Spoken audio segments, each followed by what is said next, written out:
நேயர்களே வணக்கம். இன்று நம்மோடு நேர்காணல் பேசுவதற்காக தமிழக வெற்றி கழகத்தினுடைய ஆதரவாளர் திருமிகு ஜலீல் அவர்கள் நம்மோடு வந்திருக்கிறார். வாருங்கள், அவரோட பேசலாம். சார் வணக்கம். வாழ்த்துக்கள் சார். தமிழக வெற்றி கழகத்தினுடைய மாநாடு வெகு விரைவில் நடக்க போகுது அப்படிங்கிற மாதிரி சொல்றாங்க. மாநாட்டு பணிகள் எப்படி போய்கிட்டு இருக்கு? மாநாட்டு பணிகள் வெகு சீரும் சிறப்புமாக நடந்துகிட்டு இருக்குது. தமிழக வரலாற்றில் இப்படி ஒரு அரசியல் கட்சி இப்படி ஒரு மாநாட்டை நடத்த முடியுமா அப்படின்றது போன்ற ஒரு பிம்பத்தை ஏற்படுத்தி அதை உண்மையாக்கி அப்பேற்பட்ட ஒரு நகர்வுக்கு அந்த மாநாட்டு செயல்கள் அத்தனையுமே ஒவ்வொன்றும் பக்கத்துல இருந்து ஒரு சிற்பி எப்படி ஒரு சிலையை செதுக்குவாரோ அதே போல் அண்ணன் பொதுச் செயலாளர் அவர்கள் தன்னுடைய ஊனின்றி உறக்கமின்றி பம்பரம் போன்று சுழண்டுகிட்டு இருக்கிறாரு மதுரை மாநாட்டு திடல்ல. அங்கே இருக்கக்கூடிய வரக்கூடியவர்களுக்கு என்னெல்லாம் தேவை, இதை தான் பண்ணியிருக்கோம், இல்லை மாற்று, இதை பண்ணுங்க, இப்போ இவ்வளோ பேருக்கு இல்லை இதை இன்னும் அதிகப்படுத்துங்க, இருக்கக்கூடிய சிட்டிங் கெப்பாசிட்டி இல்லை இதை இன்னும் விரிவுபடுத்துங்க, தளபதி அவர்கள் நடந்து வரக்கூடிய ரேம்ப் இல்லை இன்னும் அதை நீங்கள் விரிவாக்குங்கன்னு சொல்லி ஒவ்வொன்றத்தையும் ஒவ்வொரு நாளும் மக்களுடைய வருகை எப்படி இருக்குன்றது மிகப்பெரிய ஒரு எழுச்சியும் புரட்சியமாக தான் இருக்கும். 2020 மிகப்பெரிய ஒரு முன்னோட்டமாக தான் இந்த மாநாடு. நாளைக்கு வரக்கூடிய இன்னும் காத்திருங்கள், கரெக்டாக சரியா இன்னைக்குலேருந்து 10 நாட்கள் இருக்கு. இன்னைக்கு 11ஆம் தேதி, 21ஆம் தேதி ஒட்டுமொத்த தமிழகம் மட்டும் இல்லை, அரசியல் இந்த ஒன்றியத்தில் இருக்கக்கூடிய ஒட்டுமொத்த அரசியல் காலத்தையும் மிகப்பெரிய ஒரு அதிர்வலைக்கு கொண்டு போய் சேர்க்க போது இந்த தமிழக வெற்றி கழகத்தினுடைய 2வது மதுரை மாநாடுன்னு சொல்றோம். பிறப்புக்கும் எல்லா உயிர்க்கும் தலித் உயிர்களை தவிர்த்தா அப்படின்னு சொல்லி சில விமர்சனங்கள் வருது. விஜய் அவர்கள் தலித் மக்களை ஒரு பொருட்டாகவே கருதுறது இல்லை அப்படின்னு சொல்றாங்க. அது எப்படி பாக்குறீங்க? இல்லை, இப்பவும் சொல்றேன், பேசக்கூடியவர்கள் சமூக நீதியினுடைய பாதுகாவலர்கள், புரியுதுங்களா? இப்போ அந்த சமூக நீதிக்கான முதல்வர் போய் அங்கே நின்றுட்டாரா? இல்லை, இது சொல்றது திராவிட முன்னேற்ற கழகத்தை சேர்ந்தவர்களோ இல்ல வேற யாரும் கிடையாது. அதாவது நீலம் பண்பாட்டு மையம் அப்படின்னு சொல்லக்கூடிய ஒரு மையம் இந்த மாதிரி ஒரு கேள்வியை கேட்டிருக்கிறாங்க. எத்தனை இடத்துல நீலம் பண்பாட்டு மையம் தன்னுடைய படத்துக்காகவும் ப்ரமோஷனுக்காகவும் ஆடியோ லான்ச்சை தவிர்த்து என்ன போராட்டத்தை கையில் எடுத்து இப்ப நடக்கக்கூடிய தூய்மை பணியாளர் போராட்டத்துல அவங்க பங்கெடுத்திருக்கிறாங்க. அவங்கதான் போராட்ட கழகத்துல இடம்பெற்று இருக்கிறாங்க. வேற யாருமே இடம்பெறல. நீங்க எப்படி கலந்துட்டு இருக்கீங்களோ அது போல அவங்க முன்னாடியே வந்திருக்காங்க. அந்த மாதிரி தான் நாங்க எப்படி பண்றோமோ அது மாதிரி தான். தலித் மக்களை நம்ம ஒருபோதும் இல்ல அதை பிளவுவாதப்படுத்தி பார்த்து அது மூலியமா அரசியல் பண்றதும் குளிர்காயறதும் அவர்களுடைய வேலை, புரியுதுங்களா? எதை வச்சு சொல்றாங்கன்னு நான் சொல்றேன். என்னன்னா, அஜித்குமார் அவர்களுடைய வீட்டுக்கு போன திரு விஜய் அவர்கள் ஏன் கவின் கணேசனுடைய வீட்டுக்கு ஏன் போகல அப்படிங்கிற வீட்டுக்கு நீங்க போனீங்களா? ரஞ்சித் போனாரா? நீலம் பண்பாட்டு மையம் போச்சுல. தமிழக வெற்றி கழகம் போச்சு இல்ல? எங்க போச்சு? யார் வீட்டுக்கு? கவின் வீட்டுக்கு ஏன் போகல? கவின் வீட்டுக்கு முதல் போய் நின்னது டேவிட் செல்வன் தான் போய் நின்று இருக்கிறாரு. திமுகவோ அண்ணா திமுகவோ இல்ல, முன்னாள் சட்டமன்ற உறுப்பினர் 6 மாவட்ட செயலாளர்களோட போய் நின்று இருக்கிறாரு. மறுக்க சொல்லுங்க நீலம் பண்பாட்டு மையத்தை. கவின்குமார் வீட்டுக்கு முதல் போனது யாரு? அவர்களுடைய பெற்றோர்களை கேளுங்க. முதல் திமுக அண்ணா திமுக நீலம் பண்பாட்டு மையமா போச்சு? நீலம் பண்பாட்டு மையம் தான் போய் நின்று இருக்குது. அவங்க தான் பதாகைகளை ஏந்தி போராடி இருக்கிறாங்க. திருப்பியும் சொல்றேன், நல்லா கேட்டுக்குங்க. கவின்குமார் தம்பியுடைய மரணத்துக்கு வீட்டுக்கு முதல் செய்தி கேட்டு போனது தமிழக வெற்றி கழகத்தினுடைய சகோதரர் டேவிட் செல்வன் தான் போயிருக்கிறாரு. மாநில நிர்வாகியா இருக்கிறாரு. அதை தொடர்ந்து அவர் கூட 6 மாவட்ட செயலாளர்கள் போயிருக்கிறாங்க. களத்துல தொடர்ச்சியா அந்த பையனுடைய பாடி திருப்பி அடக்கம் பண்ற வரைக்கும் தமிழக வெற்றி கழகத்தினுடைய தோழர்கள் களத்துல நின்றுக்கிறாங்க.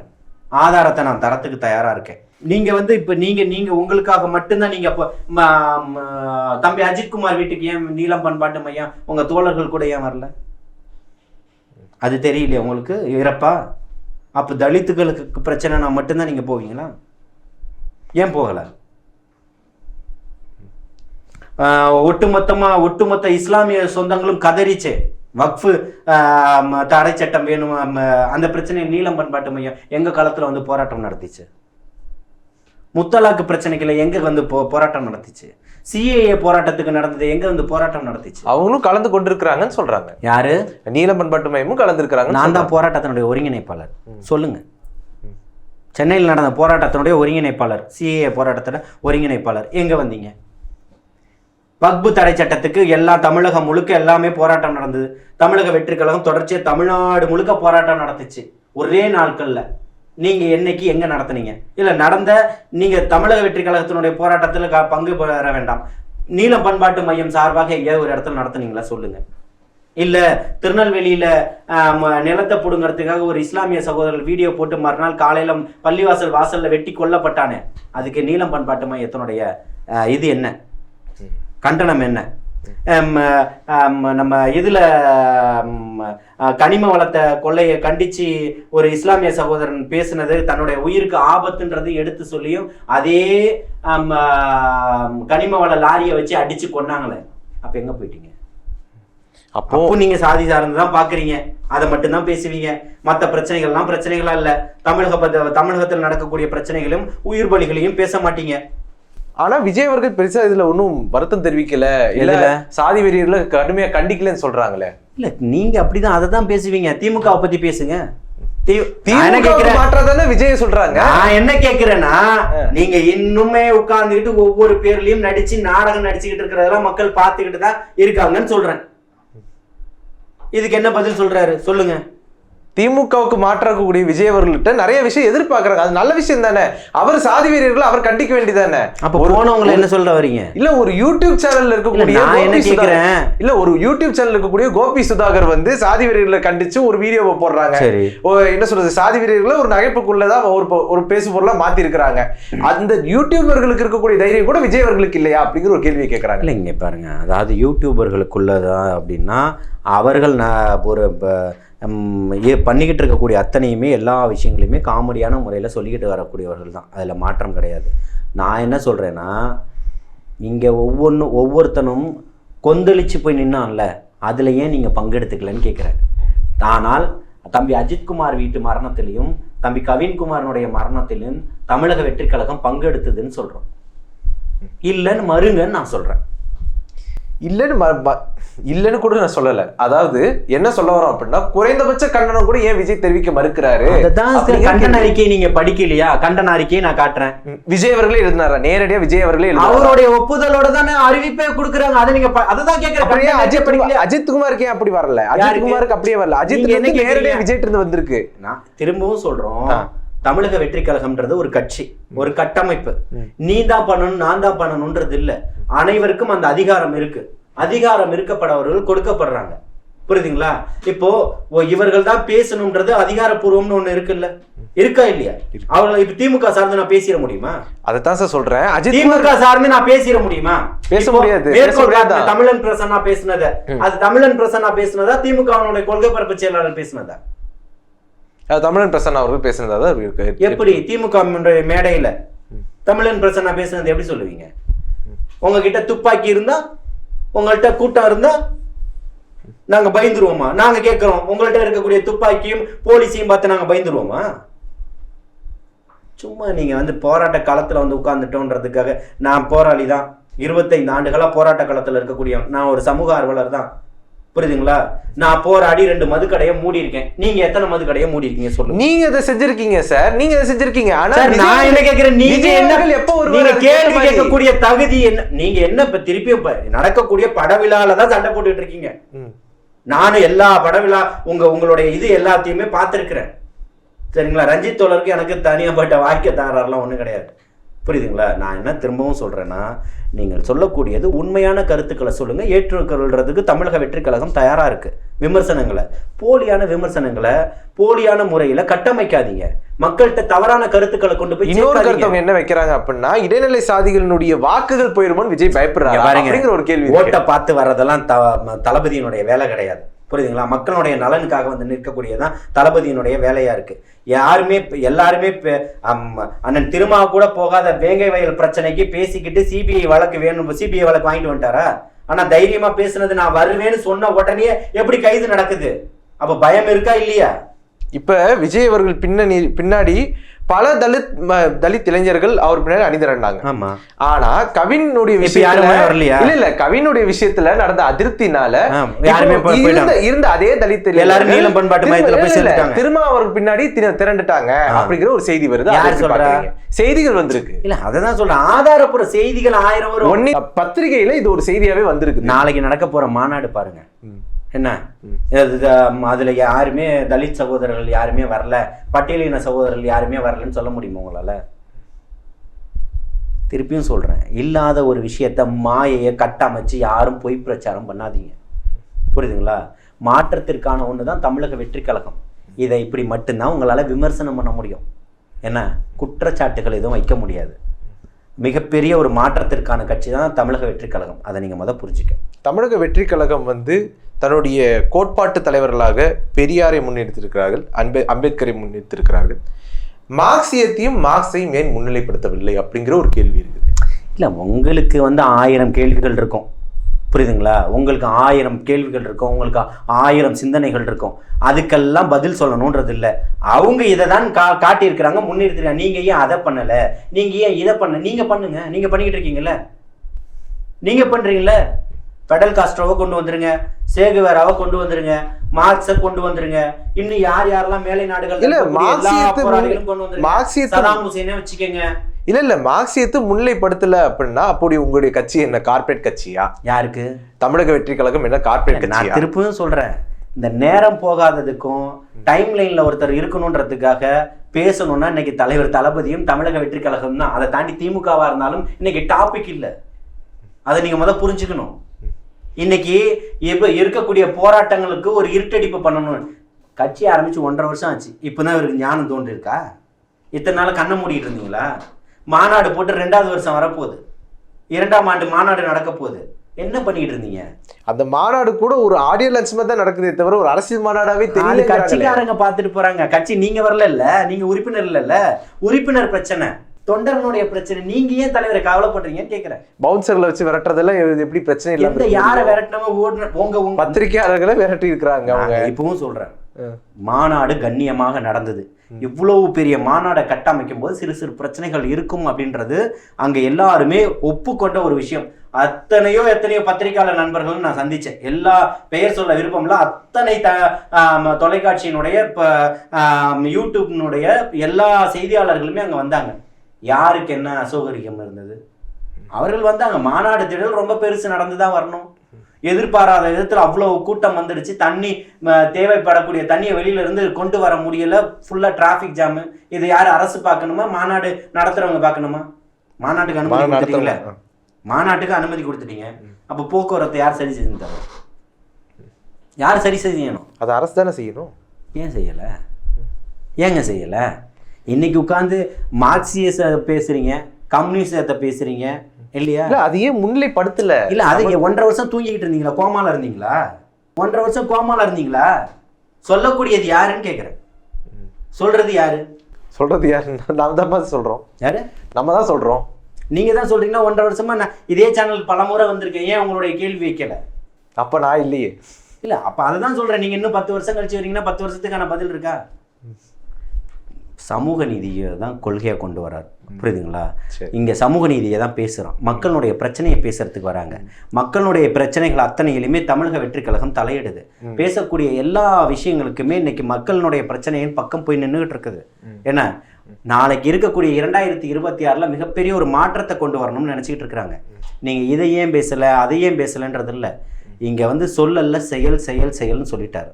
இப்பவும் சொல்றோம், சொல்லல செயல் தான். இன்னைக்கு அதெல்லாம் செஞ்சுக்கிட்டு இருக்கிறாரு. அதை உங்களால் ஏற்றுக்கொள்ள முடியாத உங்களை போன்ற பத்திரிகையாளர்கள் வைக்கக்கூடிய விமர்சனம் ரொம்ப கீழ்த்தனமான விமர்சனம்னு சொல்கிறேன். இல்லை, இது கீழ்த்தரமான விமர்சனம் அப்படிலாம் இல்லை. ஏனென்றால் கம்யூனிசத்துக்கு என்று ஒரு வரலாறு இருக்குது. கம்யூனிஸ்ட் திராவிட இயக்கத்தோழர்கள் எந்த அளவுக்கு வேலை செஞ்சிருக்கிறாங்களோ அதே அளவு தமிழ்நாட்டுடைய உரிமை பிரச்சனைகளுக்கு கம்யூனிஸ்டுகளுடைய பங்கும் அதிகம். அப்போ அந்த கம்யூனிசத்தை முன்னிலைப்படுத்துவது அப்படிங்கிறது அந்த தோழர்களுக்கு செய்யக்கூடிய மரியாதை. அந்த கட்சியும் அதை செய்யணும். அப்படிங்கிறப்போ அது கேட்கறது ஒன்றும் தப்பு கிடையாது. இல்லை, நாம கம்யூனிசத்தை மதிக்கலைன்னா பரவாயில்ல. கொடியிலேயே சிகப்பு தானே வச்சிருக்கிறாரு. அது உங்களுக்கு ஏன் தெரியல? அந்த சிகப்புடைய அர்த்தத்தை சொல்லிருக்கலாமே. யாரு? நான் தான் சொல்றேன்னு கேளுங்க. கம்யூனிசம் தான், வேற என்ன? நண்பா, நண்பி இப்படிதான் கூப்பிடணுமா? ஏன் தோழா, தோழின்னு அழைக்க கூடாதான்னு கேட்டிருக்காருல்ல. கம்யூனிஸ்டருடைய அடிப்படை தான் பேசுறாரு. அது உங்களுக்கு தெரியலன்னா நீங்க எப்படி பத்திரிகையாளரா இருக்கீங்க? கம்யூனிஸ்டா தான் பேசினாரு. முதல் மாநாடு பிரகடன மேடையினுடைய பேச்சுக்களை எடுத்து போடுங்க. தோழான்னு கூப்பிட்டா உனக்கு என்ன பிரச்சனைன்னு கேக்குறாரு. அந்த தில்லும் தைரியமும் வேற எந்த அரசியல்வாதிக்கு இங்க இருக்கு? அதை சொல்லுங்க. வெறும் வார்த்தை மட்டுமே போதுமா? வெறும் வார்த்தை மட்டுமே போதுமா? உரிமை பிரச்சனை இல்லை. ஒரு உங்களுடைய கட்சி ஒரு தொழிற்சங்கம் பேசக்கூடிய கம்யூனிஸ்டுகள், உங்களுடைய கட்சிக்கு ஒரு தொழிற்சங்கம் இருக்குதா? நான் என்ன கேக்குறேன், எங்க கட்சிக்கு இல்ல, உங்க கட்சிக்கு இருக்குல்ல, கம்யூனிஸ்டுக்கு இருக்குல்ல, எத்தனை தொழிற்சங்கம் இருக்குல்ல? இருக்கக்கூடிய ஆளக்கூடிய அரசுல அங்கம் வகிச்சுக்கிட்டு தானே இருக்கீங்க. இத்தனை எம்எல்ஏக்களை வச்சிருக்கீங்க, இத்தனை எம்பியை வச்சிருக்கீங்கல்ல. ஏன் சாம்சங்ல உங்களால தொழிற்சங்கம் தொடங்க முடியல? ஆனா தொடர்ச்சியான போராட்டங்கள் இருந்துதான் ஏங்க 4 ஆண்டுகளா கூட்டணியில உட்கார்ந்துகிட்டு இருக்கிறீங்க, இத்தனை வருஷமா கூட்டணியில இருக்கிறீங்க, இன்னைக்கு ஆட்சியும் அதிகாரத்திலையும் நீங்க உட்கார்ந்துகிட்டு இருக்கிறீங்க இருக்கீங்கல்ல, சட்டமன்றத்துக்கு போறீங்கல்ல, நாடாளுமன்றத்துக்கு போறீங்கல்ல. ஏன் உங்கள்கிட்ட இன்னைக்கு நீங்க உங்கள்கிட்ட பக்காவான தொழிற்சங்கம் வச்சிருக்கீங்கல்ல எல்லா இடத்துலயுமே. இன்னைக்கு தூய்மை பணியாளர்கள் போராட்டம் வரைக்கும் சிகப்பு கொடியை பறக்க விட்டுருக்கீங்கல்ல, கம்யூனிஸ்ட் கொடியை. இன்னைக்கு ஏன் நீங்க தொழிற்சங்கத்துக்கு ஒரு அனுமதி வாங்கி தர முடியல? தூய்மை பணியாளர் 2000 பேர் இன்னைக்கு அங்க உட்கார்ந்துட்டு இருக்கிறானே, தன்னுடைய வாழ்க்கையினுடைய எதிர்காலம் என்ன ஆகுன்றதுக்கு. இதுக்கு இந்த கம்யூனிசம், சித்தாந்தம், மார்க்சியம், அதுக்கு பதில் சொல்லுங்க. ஆனா அவர்கள் களத்துல இருக்கிறாங்களா இல்லையா? கம்யூனிஸ்டுகள் களத்துல இருக்காங்க. கேட்ட கேள்வி தவறா புரிஞ்சுக்கிட்டீங்கன்னு நினைக்கிறேன். அவர்கள் களத்துல இல்லைன்னு நான் சொல்லல, உங்களால ஏன் வாங்க முடியலன்னு கேட்டேன். தொடர்ச்சியா போராடிக்கிட்டு இருக்காங்கன்னு சொல்றாங்க, தொடர்ச்சியாக போராடுறோம்னு சொல்றாங்க. அவங்க களத்துக்கு வாங்க, ராஜினாமா பண்ணுங்க. இருக்கக்கூடிய சட்டமன்ற உறுப்பினர் ராஜினாமா பண்ணுங்க, இருக்கக்கூடிய நாடாளுமன்ற உறுப்பினர் ராஜினாமா பண்ணுங்க. வாங்க போராடுவோம், நான் வரேன். தமிழக வெற்றி கழகத்துக்கும் பேசுவோம், வர சொல்லுவோம், போராட்டத்தை நடத்துவோம். மார்க்சிச கொள்கையை வச்சுக்கிட்டு நீங்க உங்களால ஒரு தொழிற்சங்கத்துல ஒரு சங்கத்தையே உங்களால ஆரம்பிக்க முடியல, நீங்க எதுக்கு பேசுறீங்க?